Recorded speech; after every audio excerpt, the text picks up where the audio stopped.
All the ones I like. Amazing 102.5. Your do good, true good station. 102.5. I love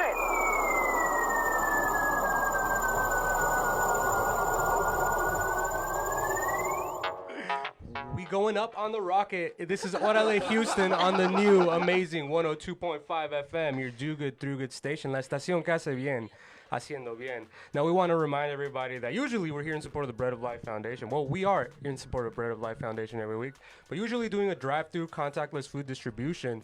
Unfortunately, because of fires sustained at the warehouses of Bread of Life, there hasn't been a food distribution here the whole month of April. We hope to have them back here soon to help out the community. In the meantime, if you want to find out how you can help restart the rebuilding efforts, you can log on to www.breadoflifeinc.org en español. A toda mi gente, primero que nada celebrando el Cinco de Mayo, pero también queriendo recordarles que estamos en apoyo de la Fundación Bread of Life, cada semana dando distribución de comida sin contacto. Desafortunadamente, debido a incendios ocurridos en las oficinas de Bread of Life, no se ha podido dar distribución de comida durante el mes de abril. Esperemos empezar de nuevo pronto, pero se puede informar más en el sitio www.breadoflifeinc.org. And now that my vocal cords are warmed up, I'm going to hit you guys with another... It's Cinco de Mayo, so I'm pretty excited as the representative of the Mexican coalition here on Orale Houston. What do you guys know about Cinco de Mayo? It could be anything. I think it's another excuse for people to go out and drink. That is a correct and acceptable answer. How about you, Emily? I mean, you kind of went over a little bit of it last week, so just a little bit. Yeah, and I mean, I've heard that it was specifically for like Puebla and what happened in Puebla, but and then I think I know something about like in the like 50s or something, the beer companies kind of like commercialized it or something, but I don't really know the full story. You're on point. You're on point. You guys are actually more well versed on Cinco de Mayo than most people. So that'll. We just know it's not something we personally celebrate, or I don't. I don't either. No, I'm with that. So, to give you guys the abridged history lesson, and everything ties back to Texas somehow, some way. It's just the way things go. Texas is at the center of the universe. But essentially what happened is in Mexico during the 1850s, this was around the time of the Mexican Empire, which was basically, a way, it was basically a kingdom in Mexico, which was kind of a way to screw like farmers and like farm workers out of their profits and their produce and, going to the general good of the country, that kind of stuff. So there was already a lot of angst and a lot of division based off of that. Now what wound up happening is that Mexico was in a lot of debt to a lot of countries, and those countries decided to enforce those debts by blockading one of the most important ports in Mexico, which was Veracruz. Now, the newly elected president... And wait, Veracruz is on the west? On the east coast of Mexico, which is like, if you look at a map, Mexico has like a curve on the eastern coast. It's right in the middle of that curve. Okay, got it. So in the Gulf of Mexico, yeah, exactly, right there. So they decided to blockade that port, and Mexico was able to negotiate with Britain and Spain, to be able to receive their shipments and stuff like that. However, France had a different idea.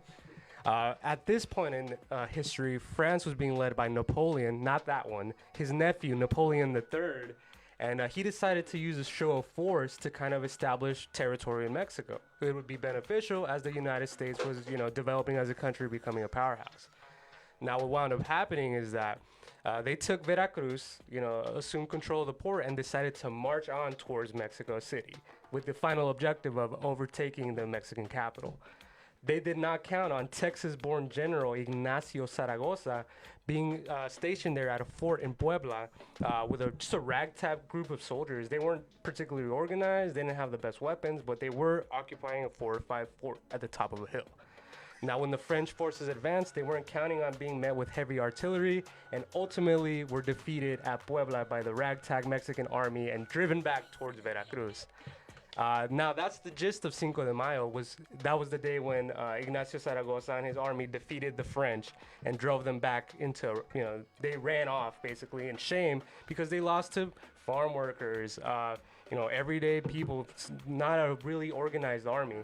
So that sparked the revolution in Mexico, which went on to the turn of the century and led to the Mexican Revolution, which is a whole other, that's when we celebrate the independence of Mexico and that kind of stuff, and basically all that kind of stuff.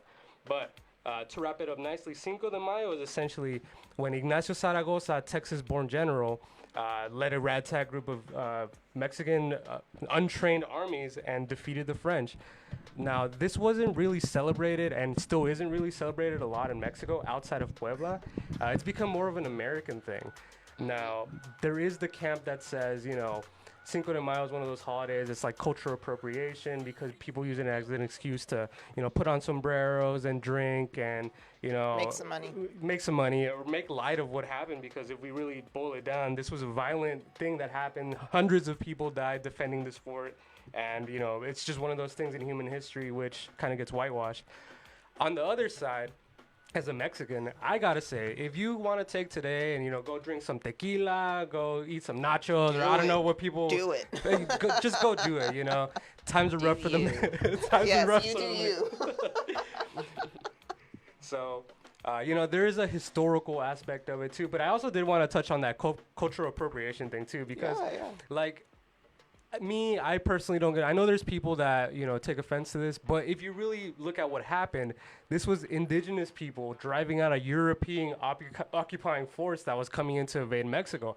I think it's worth celebrating. I don't know about you. Yeah, that's dope. That's dope. By all means, celebrate. I think it's just, that's the difference of like, hey, you're celebrating on something that you are well aware of, what you're celebrating, versus someone who's like, oh, it's Cinco de Mayo, let me go out and fucking sorry. This is ORALE Houston. We're live already. That was my first. It happens. It happens. Don't fine us, please. Let me stop talking now. Cinco de Mayo brings out the best in It's us. a passionate topic, okay? It is. I mean, I agree. I think it's How like many months are we in? I think because it's such a U.S. based holiday now, it's an excuse for people to kind of just like group, a whole group of people together, and not like it's become something that is maybe a source of like resentment for non-Mexican Latinos in the U.S. And then even for Mexicans, because it's like it wasn't even like the whole of Mexico, like what is going on here? But I mean, like you said, I think that if you have some kind of relationship to this holiday and like you can celebrate it, do it. I know there's some cool events happening tonight. There's a bunch of stuff. We won't mention that. And yeah. That's that. Look, I think Jocelyn may have jumped the gun on the celebrations. Maybe a little tequila in you, maybe? I don't know. That No, liquid you courage. know I've been sober for more than a year. Oh, you're right. I'm sorry. Look, just trying to keep the show moving along. But also, I want to remind everybody that if you do want to celebrate the correct Mexican way, Do it. listen to mariachi music. That's like Right. the ethereal or the premier thing with Mexicans and our music and our culture is mariachis, because there's nothing else like it. There's also traditional foods such as mole poblano. I like mole. So I don't know if you guys ever That's had good. mole, but it's basically a chicken or whatever, mostly chicken dish that it's made out of base of chocolate. Some people throw chocolate. It's really, that they say that umami flavor, that full mouth flavor. Yeah, look, if you want to celebrate Why it is the he right way. making faces? Chocolate chicken? No. No, I'm not. It's the sauce. It's not like really. M&M chocolate or anything like that. I'm talking that pre-Columbian chocolate that they probably scraped off a tree bark or something like that. Look, it's Cinco de Mayo. We're having a good time in here. Let's keep the vibes going on the new amazing 102.5 FM. This is ORALE Houston. Emily Music, take it away.